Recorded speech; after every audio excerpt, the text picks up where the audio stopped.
Hey guys, Rudy here.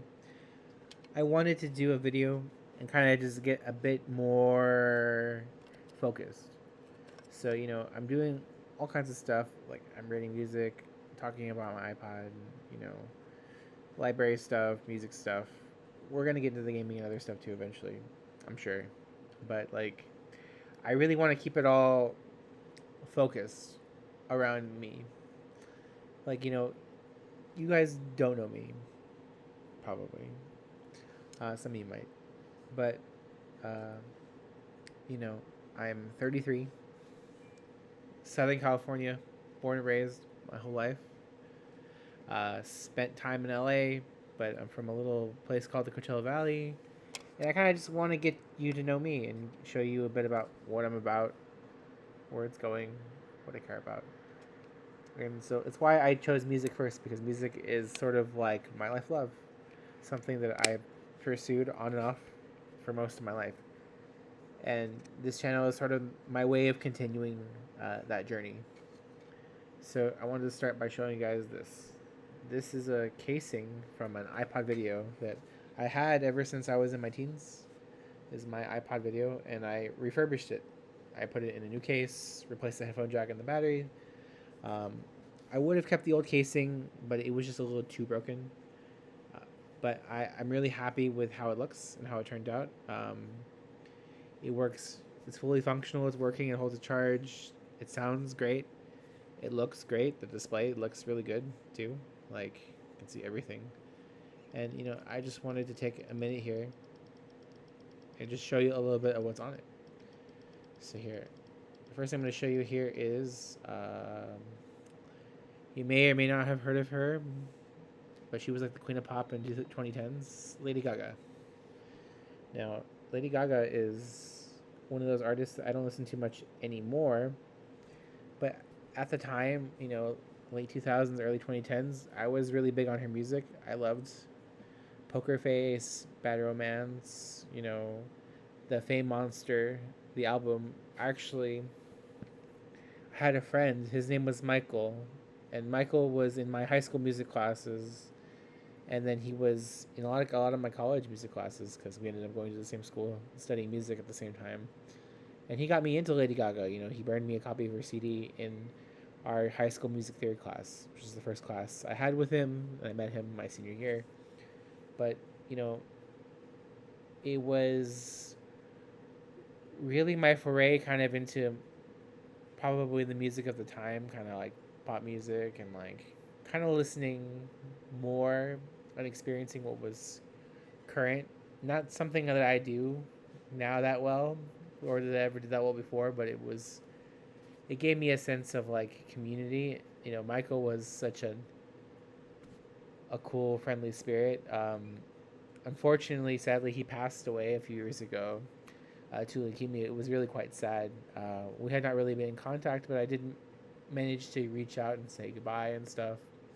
But I'll always love Michael for that. I'll never forget Michael as long as I live, because such a kind dude, friendly, genuine dude. Like, I don't feel like you always meet people like that, but I got to, and so I feel lucky. And so as long as I live, I'll tell people, hey, if it ever comes up, this is the guy who got me into Lady Gaga. My niece was telling me I got her into Lady Gaga, and that's all because of him. So that's kind of neat. I like that. Anyways, the next thing I'm going to show you is, let's see here. I can show you My Chemical Romance, right? At the time, I had like pretty much every album. And I bought all this music, by the way, like on iTunes. So, like,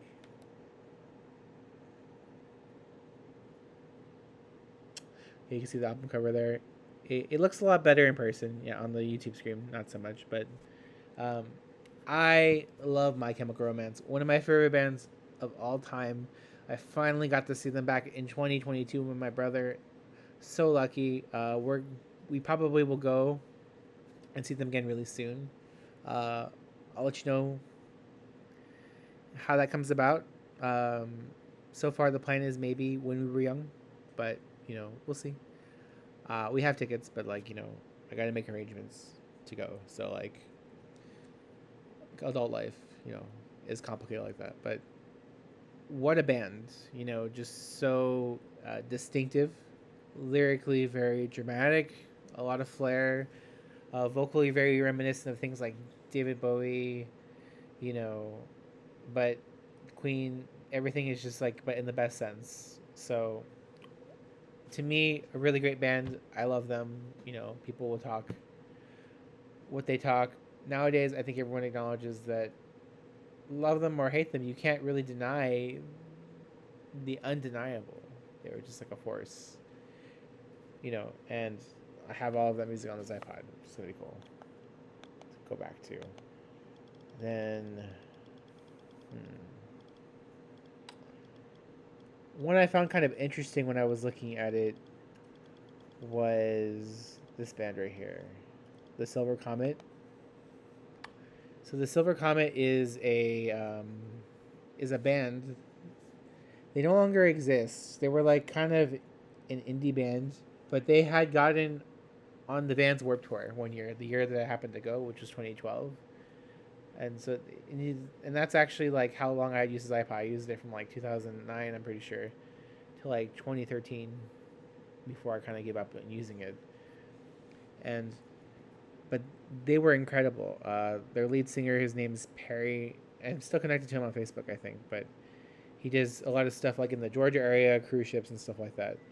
But phenomenal band, really interesting music. You should check them out. They're called the Silver Comet. Their EP is My Fear of Flying. It's on Spotify. Their stuff's still up there. You should listen to them. Really good band. Some of the best stuff that came out of Atlanta in the 2010s. You can quote me on that. And then, lastly, let's see here. What can we show? This is called the St. Louis Ocarina Trio. Now, I know what you're thinking. Ocarina Trio. What, does he like The Legend of Zelda? I do. I love The Legend of Zelda. One of my favorite video game series. Ocarina of Time got me not only into gaming really in a different way, but it also got me into music. All the songs and stuff that you play, it really got me listening and thinking about music, that kind of ethereal sound. It motivated me, like when the opportunity came and I was like, hey, do you want to do band in high school? I was like, yes, I'm in. And I learned to play saxophone. It really like set me up on that path to like learning music. And to this day, I still enjoy the music. I still enjoy the games. I'm not really Breath of the Wild or Tears of the Kingdom type of Zelda person. I'm a more like 2D Zelda, but I love that stuff too, though. It's all really good. It's all good to me. But Zelda. So they're the St. Louis Ocarina Trio. Really great Ocarina music. Great covers of a lot of the Zelda music. You should look into it. If it's on iTunes, it's probably still on Spotify too. But I have it, so I don't stream it. Anyways, that's just a bit of stuff I wanted to talk about. Just random tidbits about me. Zelda, my chem, my friend Michael, who introduced me to Lady Gaga. I'm tired, but I really wanted to show and talk a bit about it, because I'm gonna probably be updating my iPod with new music and like still my old music too, and like having a mix of old and new music. But yeah, just kind of go into this with you guys before I do that. So thank you for sitting in with me on that. I appreciate it. Tomorrow we'll be posting a new reel about the songwriting challenge and how it's going. We've been working on the song structure, and so now we have a rough, like, probably we have like a couple of verses and the bridge and stuff. So it's pretty raw. And based on the fact that I haven't really written much music, best song I've ever written. So I hope that you guys think so too, and that you give it a listen. Talk to you soon. Like and subscribe. Have a good night.